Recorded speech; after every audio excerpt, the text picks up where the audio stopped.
You're listening to another episode of Mr. Allard's Neighborhood. This is the place where you're entitled to Brad's opinion. And now for your host, Brad Allard. Well, another week. A big week coming up. It starts off with Mr. Dan McClendon, who is a local Burleson legend and council member. How long have you been on the council? 15 years. 15 years. Good heavens. That's a long time, isn't it? Now, you've seen Burleson change quite a bit, haven't you? In 15 years, absolutely. And honestly, I think you had a lot to do with how well we progressed through that. I mean, it's been a lot smoother than it could have been. So we appreciate your service. And I think as I've been doing this show, I've gotten a better appreciation just what that service means. And thank you. All the issues that go with it, and so anyway, but thank you for serving. Thank you for being here, because we're going to talk about two or three things primarily. One is the SRO issue that's got people's attention, and we're also going to talk about the process by getting appointed to boards, and is that working well? Because it seems like there's been some slowdown, if you will, or what, I don't know how to describe it, but it's been a lot more trouble to going through this process than I remember it used to be. And I wonder if we can talk about that and maybe some infrastructure questions, because when I ask people, out of my vast listening audience, what do you want to talk about with these people? Taxes and infrastructure come up all the time. Sure. And I think it's not so much they're critical. I think they're wondering more if it's possible to be able to do what y'all hope to do, which is lower the city tax rate and maintain the functions of a city. Sure. So it's a typical balancing act. But anyway, before we jump into that grease, let's talk about the first round of sponsors, because they make all this possible. CrossFit Burleson, 317 Southwest Wilshire. You know Daniel Bazin, I'm sure. Absolutely. And good guy. Yes, he is. He's an ex-student, and he's been a great guy all his life that I've known him. And his wife is the same, just a wonderful young lady. And he also is in Local Life magazine as one of a local hometown heroes. I think it's well deserved. Saw that. Yeah, and same with Sarah Carlson, I think, and Mary Slaney on the cover. Slaney. That cover really does capture her, doesn't it? It does. It does. That described her to a T. Yeah. So anyway, great lady. Yeah. So CrossFit Burleson, they got the workout plans, they got the trainers, they got the regimen all worked out, and they have the plan. So check out the webpage and give it a shot. Also, Shandy Stogg's deal. I have her on every quarter to talk about real estate in Burleson, and what I appreciate about her so much isn't just she just come on the show and say, well, it's high. I mean, she has data, she has numbers, she has figures, she understands what happens with the market when the rates go up and all this. So Shandy's a very knowledgeable real estate agent. So if you're looking to buy in this area, you need to talk to her, because a lot of these homes are being sold before they're listed even. So right. And you've been a lifelong Burlesonian practically. Has it always been this way? Yes, it has. Yeah. It's been a boom for the most part. When I moved here in 91, that boom took off about mid-90s. It really didn't seem to just jump until, at least from my perspective, until about mid-2000s. Right. Remember, I think the starting gun is when Chili's opened up and people said, hey, we want that over here. And it's right across the street, but it's in Fort Worth, and we want that here. And I think that's what started everything. And there you are. Also, Rex Russell at the Russell Wealth Group. Check out his link, myfinancialbox.com. Get to know him, have some coffee. He'll talk to you what's going on about your retirement plans and all this business in the stock market. You know how the stock market is. It's easy to predict. Nothing ever happens. I'm joking, of course. Yes. Oh, Sherry Step Scott says hello. With the blessing boxes. Yes. Yeah, she's a very sweet woman. Great lady. Yes, and I appreciate her so much, what she does for the community. That's the kind of people Burleson has in abundance, I think, more than we deserve, certainly. Yes, we do. Are these type of people that just give of themselves and who really do so without any real thought of, acknowledgement. So I kind of embarrass Miss Scott when I talk about her blessing boxes, because I think she needs some credit. But anyway, also, let's talk about Southern Gym. My wife works for them now. Oh. During the summer, and then when she finally retires from BISD, she's going to work from more. My wife will be leaving soon, so she's already filled the paperwork out, so we're just counting the days down. Okay. Have you ever taken Mrs. McClendon up there?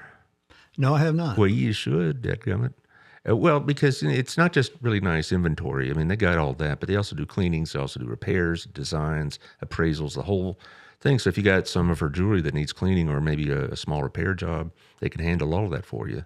Great. So it's a good place. It's on top of the Windmiller building, and they're going to be expanding pretty soon to the bottom of the Windmiller building, doubling their space. And that's about 4 months away, I think. Great location too. Oh, it is, isn't it? And they had that big party there on the 4th of July and all that. And it's just expanding even more.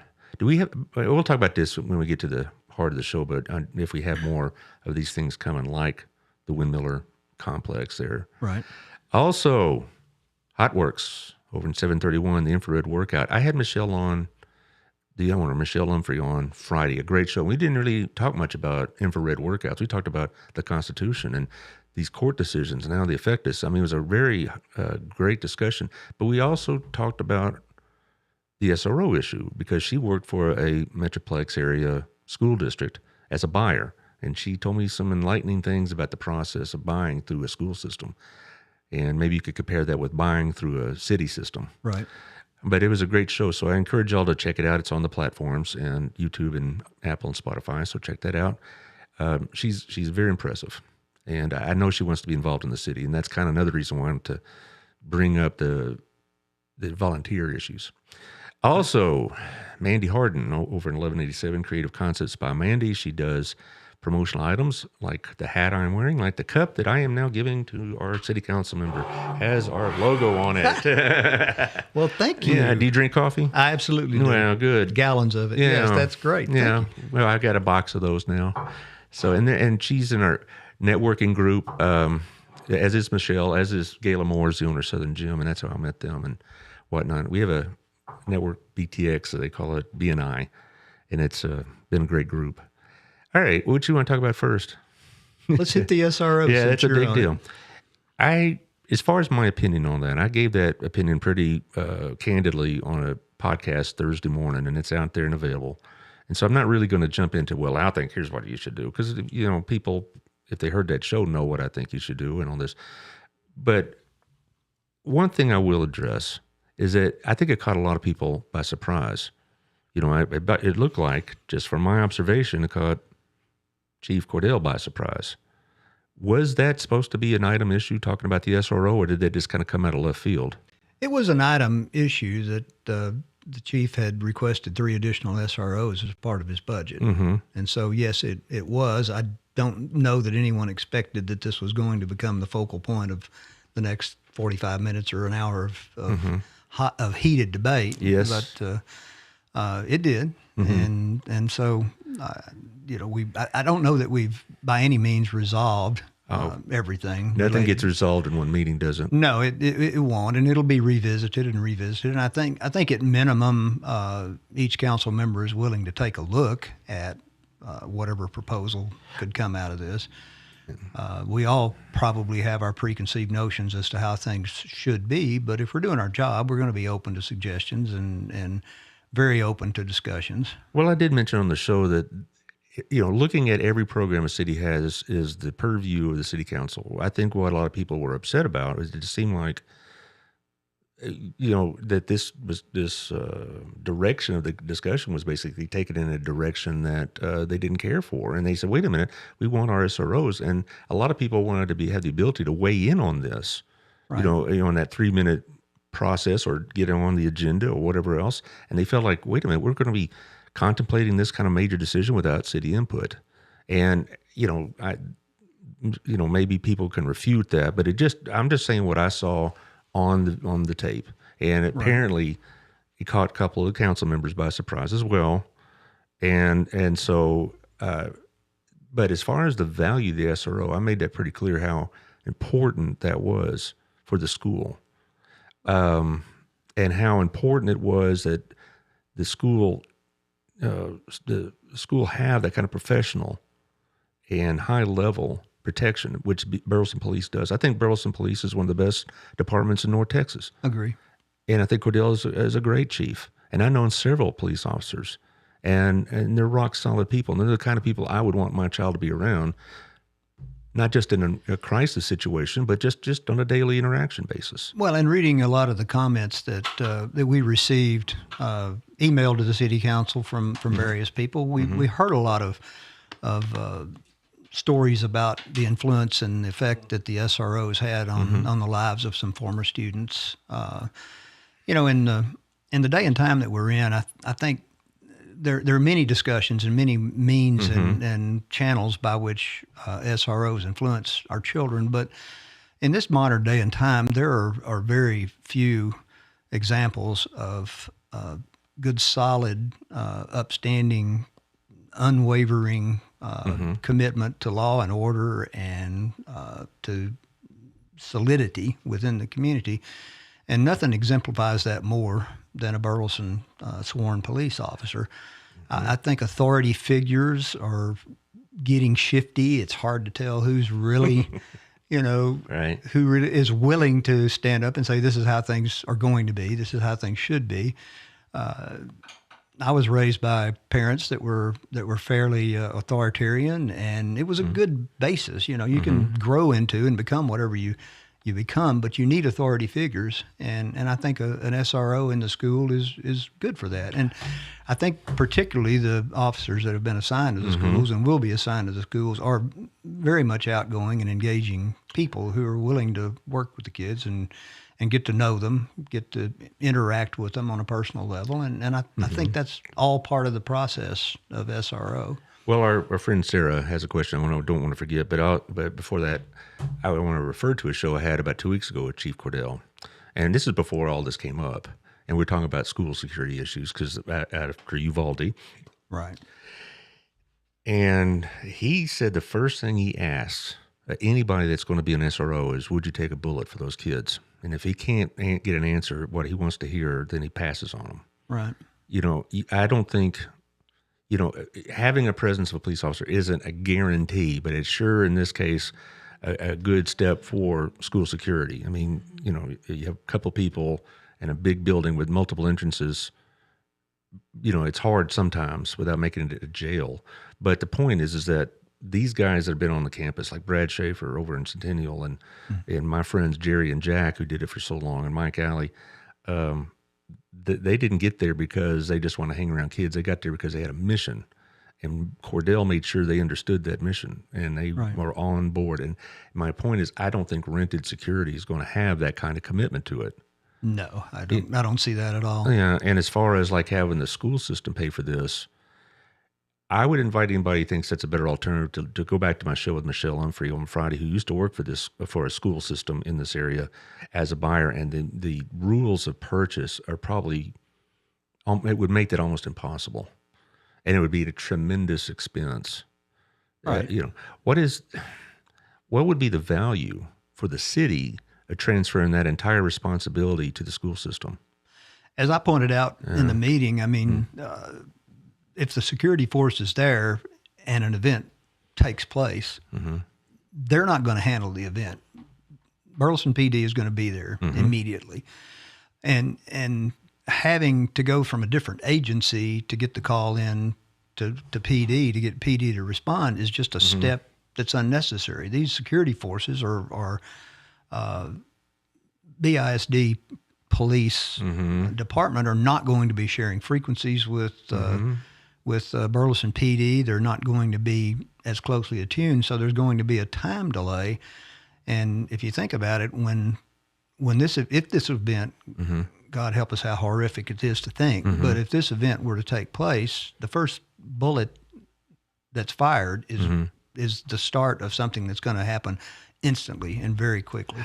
I don't think anybody really, if they're honest, expects it never happened to Burleson, but they'd still be shocked. I'm sure Uvalde that got up that morning of this disaster, thinking it was just another day.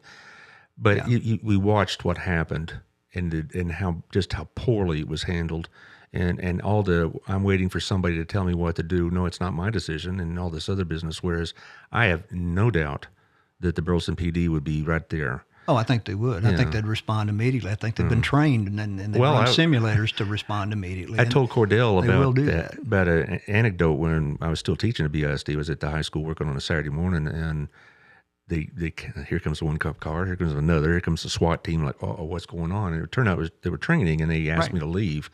So you're going to have to go away because we're about to do it. And so that kind of stuff, I think even if a district police like they have in Mansfield, I'm sure they do that too, but I just can't imagine those. I can't imagine them being paid as well or being the highest quality of the cops. That's to be frank. I mean, to me, they're like mall cops. Okay. in between. In between, Yeah. they're probably, or the retired officers coming in for a second income. Right. I don't know, stuff like that. I just don't think they're going to be the same quality. But they are having several questions here. Okay. One is from Sarah, our friend. She says, "What would the next step in having this discussion be? Where would citizen input in a formal setting be appropriate? Is there going to be a time in the next meeting where people can address this?"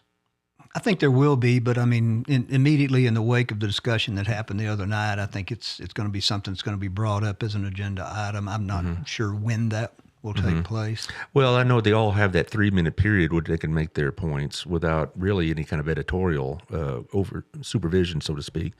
But as far as like being able to speak at the meeting at that particular junction, there is a way citizens can get on the agenda, isn't there a way? Because I know there is that way in the school board. You can come and address the city council anytime about anything that you want to. But is it during the meeting itself, or just prior to the meeting when y'all have that open mic? There is a citizen comment period before the meeting. Now, if it's an item that's on the agenda, you can come and sign a card. If there's a public hearing, you can come and sign a card and speak, and you'll get your 3 minutes to make your points. Well, I hope people take advantage of that then, because this is such a big deal that I think that it hits a little close to home with a lot of these parents because they have kids in these schools and whatnot. And But I will say this in that regard, we have gotten tons of emails already. yes, about I sent you this. one, and yeah. Mr. Fletcher, to his credits, and he called me because that's his preference, as opposed to getting into some long written dialogue. He'd rather Right. just call and have a conversation.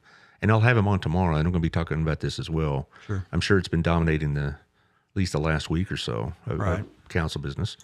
Also, another question, Sherry Stepscott asks you, has the school board reached out with their needs and or suggestions? I haven't had any direct dialogue with them. I'm sure that the request came, as a result of dialogue. Well, from what I understand, the school boards have been addressing this issue as well because of Uvalde. They had to Right. reassess their own systems. And I believe they created a position that was filled by a friend of mine that's going to be kind of in charge of district security. So I think they are being proactive. I think one of the things that made it so difficult to accept that the city may not participate in this is the expense that would be put upon the schools would be immense. And I don't know if the laws are the same, but I do know in the school board situation, if they raise their tax rates or their dollar needs by, a very, very small amount, it goes to a TRE, right? The tax ratification election, which we had about a decade ago. All right. So they'd have to get it approved by the voters. And let's say they say we need 13 cents more, like Michelle was talking about. Right. 6 of those cents will go straight to the state of Texas. So it wouldn't be a 13% raise. Nearly half of it would go to the state of Texas. And so it's very difficult for the school system. Now, I don't know, does a city have that kind of restriction about raising taxes? We have a restriction as to how much we can go up on the tax rate in any given year. Is it Yes. that But tight? so far for 3 officers, we're not talking about the kind of number that's going to invoke something like that. Yeah. Well, it really was hard. I remember going through this 10 years ago. I was on the committee to help pass this, and they lost by 8 votes. And it was, of course, one of those things that make a little community get a little bit all gnarled up. I mean, there's a lot of people for it and against it, and so it got kind of intense. But it's that difficult. I've talked to them before about school boards, about the budgets, and their eyes get all red with anger when they talk about the state of Texas, because almost 40% of it is already dictated to them by the state. Right. For these unfunded mandates. Does the state of Texas do that to y'all? Not to that degree. of Yeah, course. well, it's we were talking about why can't we just cut these programs or whatever? It says we can't because the state of Texas says you got to have them, Right. and if you don't, then there are going to be all these penalties involved. The city doesn't operate under that kind of direct supervision. We do have some areas in which we get influenced by state mandate. This is an influence. This is you will do as we say. Like I said, not to that degree though. I think the schools are under a whole lot more direct control by the state of Texas than the cities are. Right. And people say, well, that's unconstitutional. No, it's not. Actually, it's in the Texas Constitution to operate just like that. Right. It just only in the last 20 years have they exerted that kind of influence. When I started school teaching, the state of Texas had the authority, but they hardly ever used it. Now it's close to half the budget demands. And so people that get upset about school taxes, and, you know, I pay school taxes, you do too, and we both like a little break from it, but it's not that easy when the state of Texas says you will have these programs for these type of students or this type of educational policy or whatever else, and on and on and on. It's tough, and that's that among other reasons why I was so opposed to moving the SRO to the schools, because I just knew they couldn't do it. Right. And even if they said, okay, we'll take Burleson PD out altogether and replace it with, you know, hired security or something, well, they can't afford that either, and it won't solve the problem. And it's really, you know, the city council is supposed to set policy and supposed to review and make decisions along this line, but whose responsibility actually is it? I mean, crime, as I said in the meeting, crime prevention and crime control basically affect citizens, and it doesn't matter whether something happens at a school or church, a local business, at a home, or in a public place. You know, crime against anyone, anywhere is a crime against the city. So I know the city feels like that this is primarily our area that you can't really push away and hand off to someone else. Well, I mentioned earlier with when I was going through the ads with Shandy Stocksdale, and we talk and said the two things by far that drive these decisions, well, three, I guess. One is economic opportunities, but the other two things are police protection and the quality of schools. Right. And if those are lacking, it doesn't matter about anything else, because everything really in this community stems from security, education, and economic opportunity. And you can't have economic opportunity when you have crime running through the streets. Now, I know we've had upticks in crime because we're bigger now. Right. We have I think we're no longer a little country town that I moved to in 1991. You know, we're part of the Metroplex, and crime, you know, we had that nasty event on the highway about, was it about 2 weeks ago? Yeah, 2 weeks ago. Yeah. And we're not going to be immune from that. But I'm glad we had Burleson Police on the job. And no one that was a part of that event was a Burleson citizen, which is, you know, true, but... But, you know, this SRO thing, I've seen issues come and go, and, you know, they're get a little heated up for a couple of days and move on. I think this one's going to be a conversation piece in the next few meetings, and it should be. It should be. I mean, when you look at the fact that the cost share in the past has been a 50-50 share, to me that resonates as being something that was like no one really weighed heavily why one entity or the other should contribute a portion. It was just sort of okay, let's just split it. Well, but it makes sense. It does. But then again, if I were going to start with a clean sheet of paper and say, well, just how much of this should be paid by the school, how much should be paid by the city, I would have to look at the effort of policing throughout the city in the neighborhoods. You know, yes, I'd agree that school children are the most vulnerable population that we have, but we also have the elderly. We also have private homeowners in the safety of their homes. Are we diverting forces that would be needed to control crime, to add to the prevention of crime in these areas, and do it at the expense of that group in order to provide a higher level of protection in the schools? It's a debate, and I'm not suggesting that it would push it one way or the other, but if we are policing, if we're providing a higher level of service for that function of the police department, then perhaps that should go over into the schools a little bit more. But I don't see this as being a flip the switch, go this way, flip the switch, go that way thing. It's just something that we need to approach through an open dialogue with the school board, with the school administration. Yeah. I don't think anybody really objects to scrutinizing programs that are paid for with public money. Absolutely. I think that's appropriate part of governing. You know, when I was on a board down in Austin for about 7 years, it's been 5 or 6 years since I've been on it, for school teaching related, we had to review the code every 4 years, every piece of it. And some of it was like one and done. Some of it we had to talk about a long time, and people would get upset just because we were talking about it, but that was our obligation to talk about it. I don't think anybody was upset about, okay, it's this our road program. Well, let's make sure we're spending our money right. What it came out, though, at least what it seemed like, is that let's get the city out of this altogether and save a few bucks and just dump it on the schools. That's the impression a lot of us got. Well, I see that. And I mean, the inescapable conclusion is that I know that there are people that live in Burleson that aren't in Burleson ISD. There are people that are in Burleson ISD that don't live in Burleson. But the vast majority of the people are crossed over, Right. one and the same. So does it really make that much difference to that many people if it's coming out of city taxes or if it's coming out of school taxes? To me, the city and the school, we used to have an intergovernmental relations committee that we need to revive in the current time and get the city and the school board, the city council and the school board more interlinked and find more ways that we can share expenses, share responsibilities, coordinate better. And this would be something that I think would originate out of the intergovernmental committee. I was on it. I served with Ken, and of course Dr. J was there, and some of the school board members as well. So there has been some dialogue in the past over this issue or this program between the two entities, right? Right. Okay, and that's going to continue, I'm sure. It will, but it could be more focused, is what I'm trying to say. Instead of the council convening as a body and some of the members shooting, over towards the school board and saying, this is yours, not mine.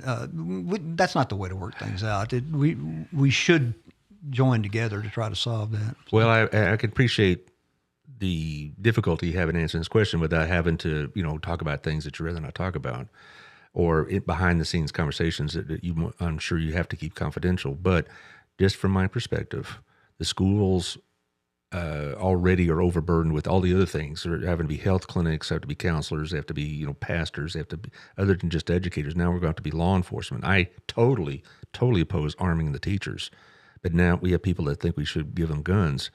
That's just, I don't know, that's craziness to me. But I think we're just loading everything onto the school system.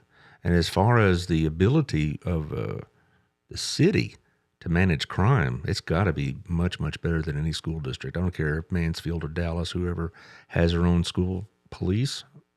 I got to believe Burleson PD would be much more appropriate in that regard than, just a security guard. Right. Or a teacher that, is now walking around loaded because he's, been designated the guy.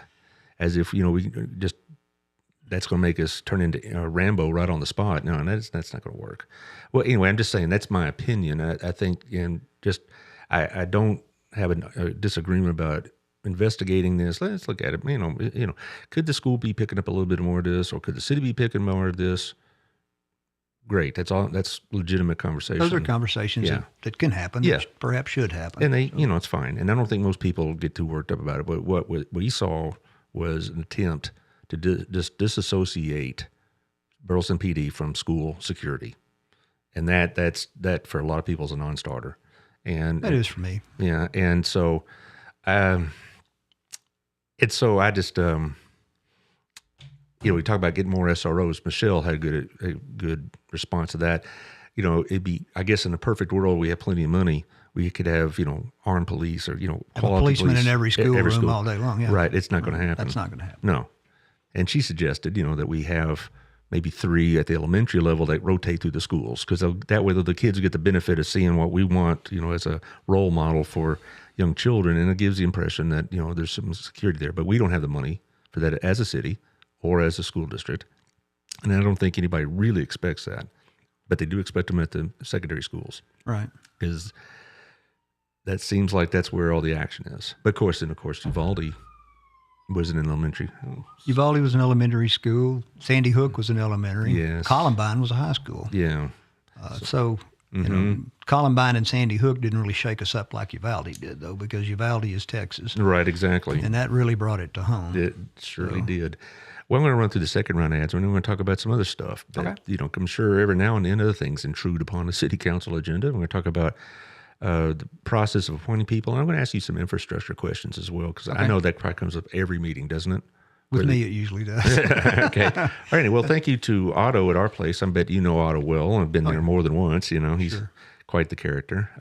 I'll be there tomorrow. In fact, I'm meeting people there. It's kind of my office, so to speak, when I meet people who want to be on the show or potential sponsors or whatever else. So our place restaurant, everybody knows where it is on the highway, and Hallsbury's been there since 1986 in various forms, but it's been our place now for a long time. Grove Lane. Yeah, yeah. way back when. When I came here was the Old Country Steakhouse, Yeah. and then it's been a couple things, and then it became our place, and it's a great place. I really enjoy it there. Also, Wild Cigar, that place is taken off pretty well. Wild Cigar and Culture. We'll get you smoke, get you drink. Are you a cigar smoker? No. Nah, well, okay. Well, years and years ago. Oh, years ago. Well, the good thing about this is that you don't have to be like an expert of cigars. You can just go in there and have a humidor and have tobacconists to tell you, well, what do you want from a cigar, and they'll work around it. Or you don't have to get a cigar at all. They got the open bar and all this, and you can have what you want. Well, not an open bar. You got to bring your wallet, but still. But anyway, Wild Cigar and Culture, it's a good place. It's a quiet place to do business, and so I recommend it. Also, I'm sure you're quite familiar with this, Local Life Magazine, Tiffany Griffin. She's getting married in about 6 weeks. It's going to be, it's a real big deal, to Jimmy Nico. That's cool. Yeah, it's going to be a good thing. And I hope you get the latest issue. We were talking about earlier with Mary Slaney being on it. And it's a great ad because I'm in it, and I get calls every now and then, and but the retailers get even more. So, let's talk about the process of serving the city and being appointed to boards like the Parks Board or Planning and Zoning and whatever. Am I mistaken in my assumption that it's become more difficult to get nominated and confirmed, or is it always been kind of just a slow process? It's always been the process that it is now, but there are many more people nowadays interested in serving. Which is a good sign, isn't it? It's a very good sign. And we've got a lot of talent in the community, a lot of good thinking that could be brought to play. And, there have been a number of suggestions made about how we could modify the process so that more people have an opportunity to serve. So there's going to be some discussions. There have been some. There will be some more. How is one placed on a board? I'm sure the original motion is volunteer, right? Right. Or maybe you go out and you know somebody that'd be good for this board. You could do that sometimes, go recruit? Yeah. Okay. There have been times. Okay, fine. And so you basically, though, it's at the person's initiative that they want to serve. Right. Where does it go from there? Well, they put their name on a list, and it may stay there for a long time before an opening comes up. But then at the present time, staff makes recommendations. The committee will make recommendations. I don't know. Am I wrong, though, in thinking that it's gotten to be more contentious, or has it always been, something like that? I've never seen any contention take place until recently. Okay. And, that's kind of what I'm getting at. Right. Yeah, and it just seems prior to that, the nominations committee has, read all the information and, perhaps interviewed the people. I don't know. I've never served on that committee. That's one I've studiously avoided. Council members are asked to take a list of subcommittees that we can serve on and rank them in order of preference. And that is always my last one. I simply don't want to go there. But, well, Jackie Jones asked, why did it take months to fill board positions?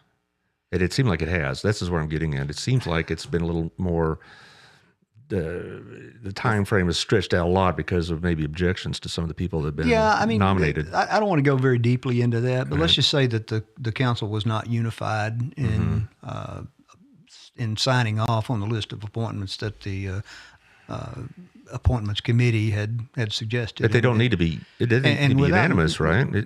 It wouldn't have needed to be. But on the other hand, it would have led into discussions about why and what, and some of the issues that were brought up were things that are better not discussed. I got you. I don't in a public setting. And, right. I don't want to go there either. There are individuals that would perhaps be affected in their private lives. That's not the purpose of the show. Totally not. And until we could come around to a point where we just had to make a decision, then we made it, and you saw the vote. So. But it doesn't need a unanimous vote to be approved on a board, right? I'm sorry? It doesn't need to be unanimous. No, it did just not. Majority, that's it. But the council, there are things we don't like to fight about in public, obviously. Right, and right. That's what executive council is for, right? This was yes. And, I can't disclose to anyone what takes place in the private session, and I wouldn't. But of course. Let's just say it just, the time to take that vote just wasn't then. And it didn't come around again for some time until we finally realized we've got to take action, and it's unfair to people that are not affected by any of this controversy to sit there in limbo, not knowing whether they're going to have a position or not. So, well, it's good though that what you just said though. You still have plenty of volunteers. Right. That's a a credit. It's a sign of a healthy community. Right. But you have to be a citizen of the town. Like I live right outside, so some of the committees you don't. There are committees, like the standards committees and things like that deal with plumbing standards and electrical. We have people that are required to be professionals in the field that, right. and that's, I think that out of the city limit thing doesn't apply in a few cases, but by and large, sure, if it's a decision affecting the city, it needs to be someone. I would imagine the planning and zoning committees where a lot of action goes on. You have to be a member of the resident of the city for that one. I'm pretty sure. I'm pretty sure too. I think so. Yeah, I think it would be inappropriate if not. Well, I'm not volunteering myself certainly, but I'm just saying. I know that I've been to a couple meetings as not a participant, but as an observer, that it's P&Z is kind of hairy. It's a different set of responsibilities. It's close to being city council as far as the effect that you have on the development in the community that takes place. It's a pretty strong, pretty important role that they play. And once something goes through P&Z, council can review and they can even reverse the action. But if they decide to reverse or go against the recommendation of the P&Z, it takes a supermajority by city charter to do that. So that's more influence and more control than some of the other committees. Well, maybe we could segue into the next topic, which is infrastructure and building and whatever else. Everybody sees this building, and as a resident of this area, I just say, my gosh, we're gonna have the cleanest cars in the county with all these car washes coming up. And I know you have no control over that. You don't say, oh, we got X number, no more can come in, and that's just not what y'all do. But there is a lot of growth going on. Are y'all concerned about the city keeping up with it? Absolutely, and that's of course one of the main reasons why we went out for the bond program, to make sure that the citizens knew what we were trying to do and were supportive of it. A big part of that was the police initiative and the fire station that we know is coming down the line. But the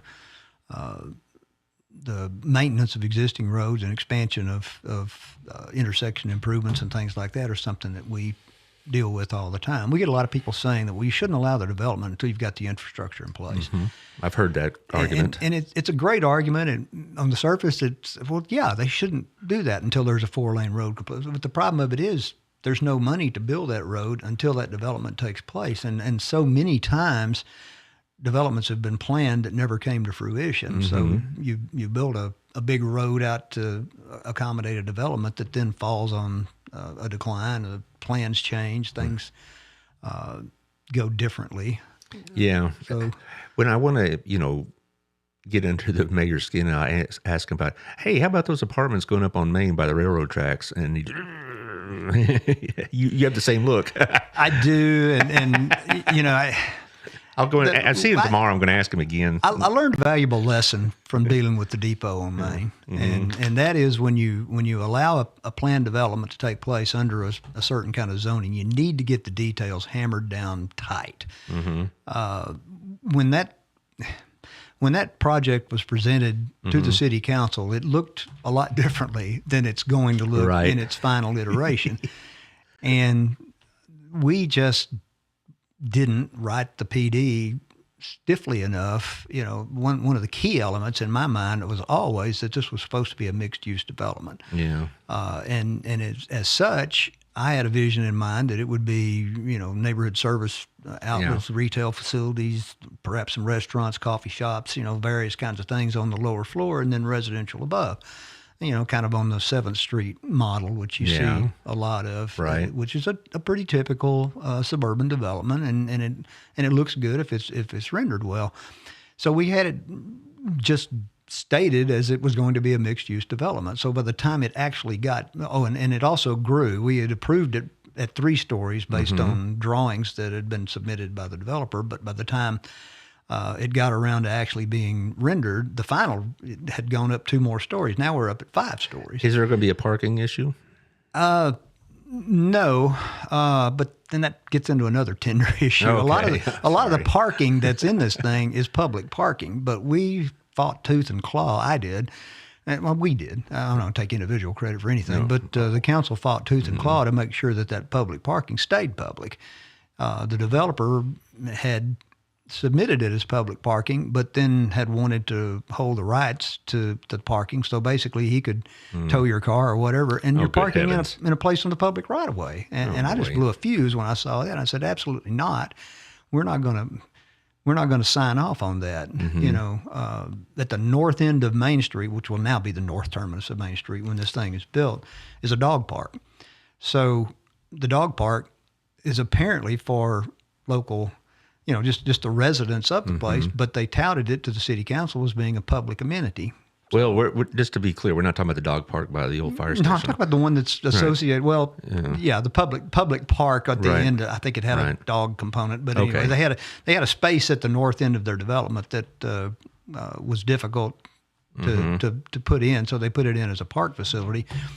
But the parking, in order to reach the facility, was private parking from a block away. The closest public parking that they had in their plan was the existing parking lot that we've already built on the north side of Renfro Street. So my deal was, well, great. So this is supposed to be a public park, but you've got to park a block away and walk all the way to it, when in fact we're putting the right-of-way into this thing for public parking using the existing right-of-way of Main Street all the way up to the point of where the park began. So that's interesting, though. We had to have some tough discussions back and forth, and the end result was fine. I mean, it came out to where we're going to protect the public's right to park in these spaces. What the developer had a problem with was that in order to get his financing done, he had to be able to show that he had the use of parking spaces, even though they happened to be in the public right of way. Well, he couldn't have the exclusive use. I wasn't going to let that happen if there's anything I could do. I was going to follow my sword for that one. But what it finally boiled down to was that, okay, there's going to be public parking places that are going to be open to the public, but we're going to count them as part of this development so that he can show he has the required parking. And no one else that develops property around nearby can count those public parking spaces into theirs. But they will be public. People can come and they can park their cars there. Well, good, because I'd heard from a couple of real estate people that the story you just told us, that the developer kind of hoodwinked a little bit, you know, didn't really quite. And that's a harsh word. Yeah, okay. Let's just say that the final iteration of this project looks somewhat different. And I got really incensed. You're very diplomatic, you know that? It's 15 years on the council will teach you that, right? You kind of have to be. I've had to eat a few words along the way, and so I've been very careful about flavoring them the right way so they don't taste so bad when I have to swallow them back. A great deal of tact. but the retail and commercial component was what was sacrificed in the name of getting the development done. And at the end of the day, there was a very small number of spaces that were set aside. And even then, the developer wanted to build them as residential space and then have them become commercial whenever the market was ready for it. And I said, no, that's not what you're just building an apartment complex. That's all you're building. There's no mixed use here if you take that away. And at the end of the day, we reserved some spots, and Alex Phillips and his team are going to work really hard to fill them. I understand the economics of development. You have to have the bedrooms before you get the shops and the restaurants. But we're talking about Old Town. We're talking about demand that's already there. Right. If this thing works like it's supposed to, it's going to become an extension of Old Town. The traffic is going to flow both ways. In other words, you'll be going to and from this. But you know, by the time we got around to having those discussions the way they should have been had a long, long time ago, we were just on the crux, and they were within the limits as their plan development was written, and technically followed it, but it looked a lot different. Yeah, they took a liberal reading of the agreement, it sounds like. Well, yeah. And I don't mean liberal So I've been really, really gun shy after that. When people come to the council to talk about plan developments, we're going to ink some things in, and it's going to be rock solid. You know, if it says it's mixed use, then it's going to mean this much square footage, regardless. If it sits there empty and you can't fill it, hey, cut the rate, get something in there, and you know, you can make this happen if you have to make this happen. One of the things I think that handicaps Burleson dealing with infrastructure is, since our main road is really a state road, it makes it very difficult to make changes, does it not? No, it does. Now one small change that'll come along pretty quickly is when the city takes over the traffic lights. You know, the traffic lights are not all of the problem, but the traffic lights can help or hinder the problem. As of right now, TxDOT still has control of that, but the switch is about to get flipped where the the city of Burleson takes that over. I hope and so. we will have our own traffic engineer. We've already got him on staff that will try to make that work. And then, the widening project that is coming along. But that's going to be... It's going to be a mess while it's going on. Yeah, exactly. As it always is. It is going to be a mess. I mean, right now, Wilshire, from about Walmart all the way past HEB is a slog. It is. And when we try to expand that road, it's going to be more so. It's going to test the patience.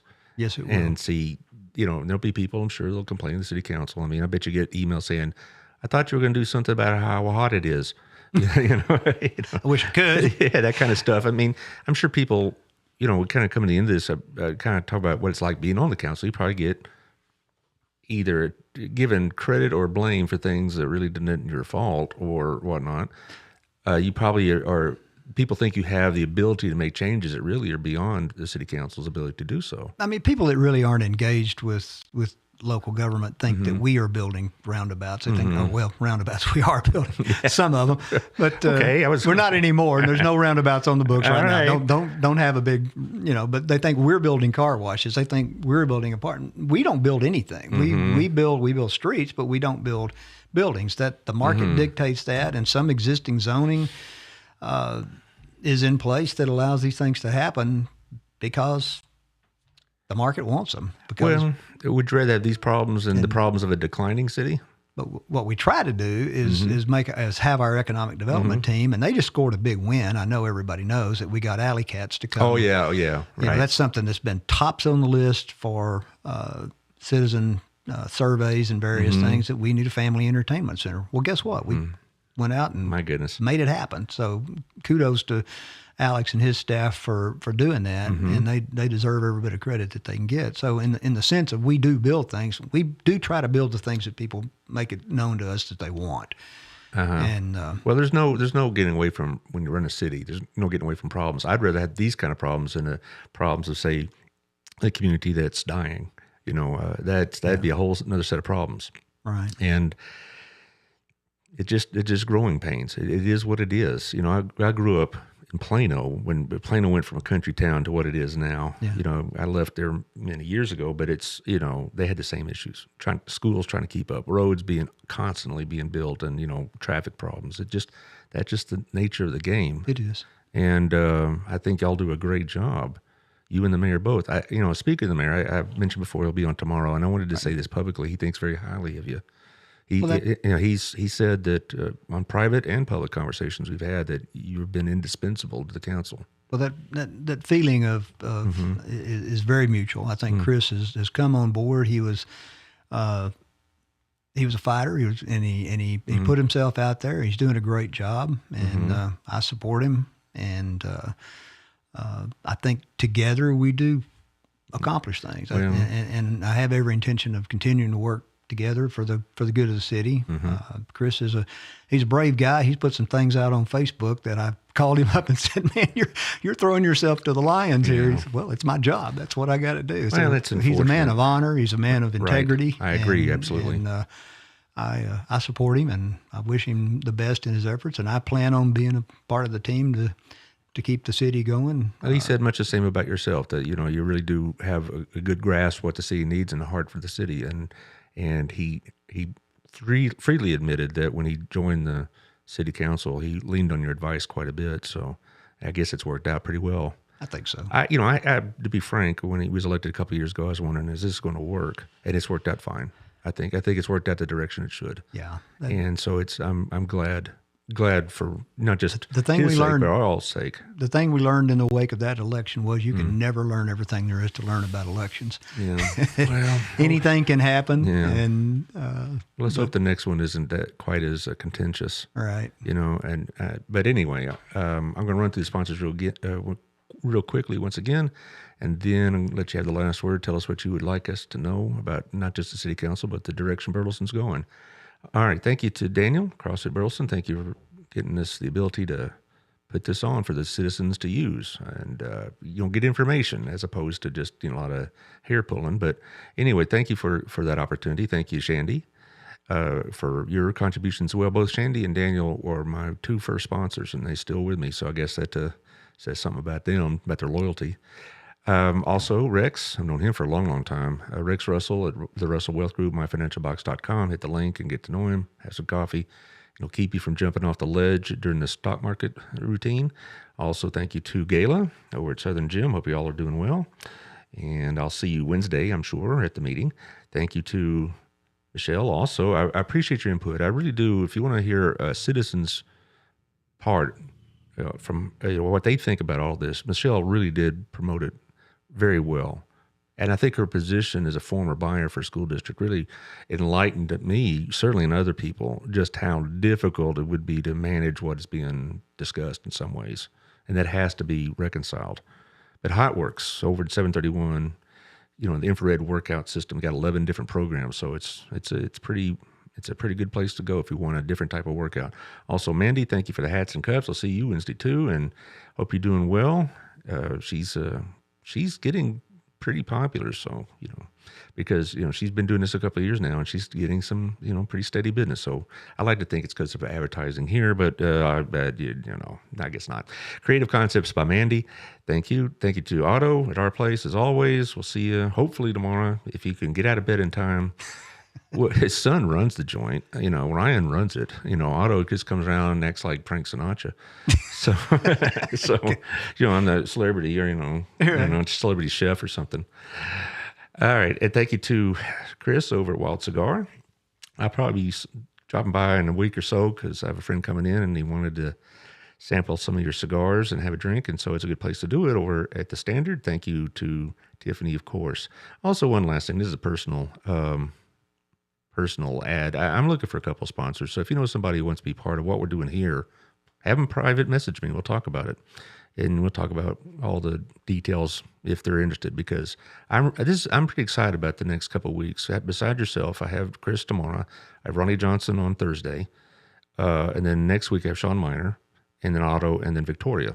And Right. So I'm thinking, the people of Burleson, I hope, are going to be able to get a real grip and grasp of what's going on, because you read Facebook or social media and you could go off into the deep weeds pretty quick. And so I'm glad we get the straight from the decision makers, as opposed to I heard from a friend at the barbershop kind of thing. Right. But anyway, tell us what you want to know about the direction of Burleson. We are on the cusp of very serious change, very large scale change. I could go on. I don't know how much time you're going to give me here, but As much as you want. We are going to see, when we start developing along the Chisholm Trail Parkway, I have this concept in my mind that we're going to have two Burlesons. We're going to have the Burleson that's on the east side that exists now. We're going to have a Burleson that grows up along the Chisholm Trail Parkway. And the challenges that we'll have are the connectivity and the unity between those two disparate communities. Basically to keep them from becoming too disparate, to keep our focus centralized, to make sure that everybody feels like they're a part of this new emerging Burleson that's coming down the line. So it'll be among our challenges to make sure that we get the connections that we need in place for that, the roadway connections and the people and the personal connections that are done.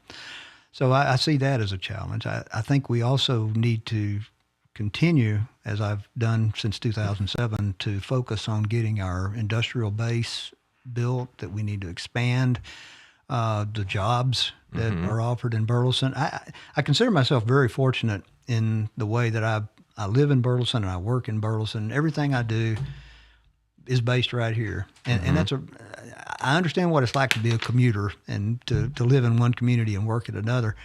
And I've been blessed since I started my business here in 1990 to be able to live in the same community that I work. And that's what I want us to have. I want us to have job growth that are sustainable jobs that'll keep a family going, that people can enjoy what I've enjoyed through the decades that I've lived here, to be able to be a part of the town on all those levels.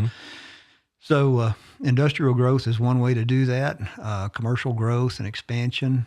So I will continue to keep my focus going towards good, orderly commercial and industrial development. Well, Betty Arbor, by the way, thanks you for your service. Oh, thank you. I always like to have call-outs when people respond to the show, particularly when they're talking to the guest through me. Okay. But she says that you've done a great job, and how hard you worked at it. And we all appreciate that. We know it's a hard job, and we know that sometimes you have to make decisions that aren't real popular, but they're really necessary. Right. Well, never forget who you represent. Right. You're not representing yourself. You're representing people out there. Well, and for that, I appreciate these opinions and comments. On this SRO issue, I think we've probably gotten 20, 25 emails. Good. Keep them coming. Tell me what you feel. Well, I appreciate that too. That's all about local governing. Right. And when I tell my classes, when I'm teaching at Hill or something about governing, I said, I could talk to you about Joe Biden all you want, but it's really down here on the ground level. Correct. That where everything really hits you, schools, local government, county government, that's really where the action is in terms of how you live your life in most ways. Right. So it's a tough job, and I appreciate you doing it, and I appreciate you doing it for 15 years. And hopefully, when the time comes for you to make a decision, you'll give us 3 more years. You have to wait. We'll wait till I'm not going to put you on the spot now. I don't have to make that claim, but Yeah. right now, I think as long as I have the energy to serve, and city council business is taking up more and more percentage of my time as time goes by, and that's good because my private business is actually kind of taking up less and less percent of my time, and I'm the kind of person that my time has to be spent. I do not idle well. So I'm in motion. I'm doing something all the time. I love working for the city in this way.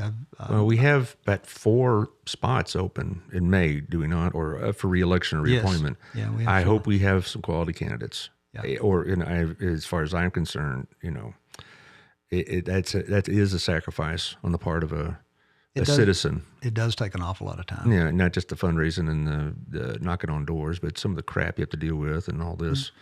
And I hope we have some stand-up citizens that'll either remain on the council or volunteer to run for council. Yeah.